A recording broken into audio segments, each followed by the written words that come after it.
ওয়ার্ডের কাজের জন্য কলকাতা পুরসভার মেয়র ফিরহাদ হাকিমের সঙ্গে দেখা করতে আলাদা করে আসেননি। মঙ্গলবার হঠাৎই মেয়রের সঙ্গে দেখা করতে এলেন 108 নম্বর ওয়ার্ডের কাউন্সিলর এবং 12 নম্বর বড় চেয়ারম্যান সুশান্ত ঘোষ। গত শুক্রবার রাতে তার উপরে প্রকাশ্য গুলি চালানোর ঘটনা ঘটে। তাৎক্ষণিক প্রাণে বেঁচে যান তিনি। তারপরে শিরোনামে উঠে আসে কসবা অঞ্চল। জলাভূমি ভরাট থেকে নিয়ে বেআইনি সরকারি জমি দখলের ঘটনা সামনে আসে। তারপর কখনো গোষ্ঠীদ্বন্দ্ব, কখনো জমি মাফিয়া রাজের অভিযোগ ওঠে। বিরোধীদের অভিযোগ, নিজেদের মধ্যে কাটমানি এবং তোলাবাজি নিয়েই গোষ্ঠী কোন্দলের জেরেই এই ঘটনা। অন্যদিকে প্রথম দিন থেকেই সুশান্ত ঘোষের পাশে দাঁড়িয়েছিলেন মেয়র ফিরহাদ হাকিম।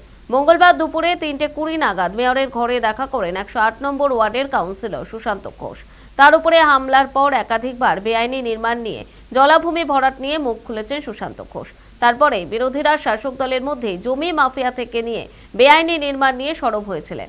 তারপরে সুশান্ত ঘোষকে ডেকে পাঠান মেয়র ফিরহাদ হাকিম।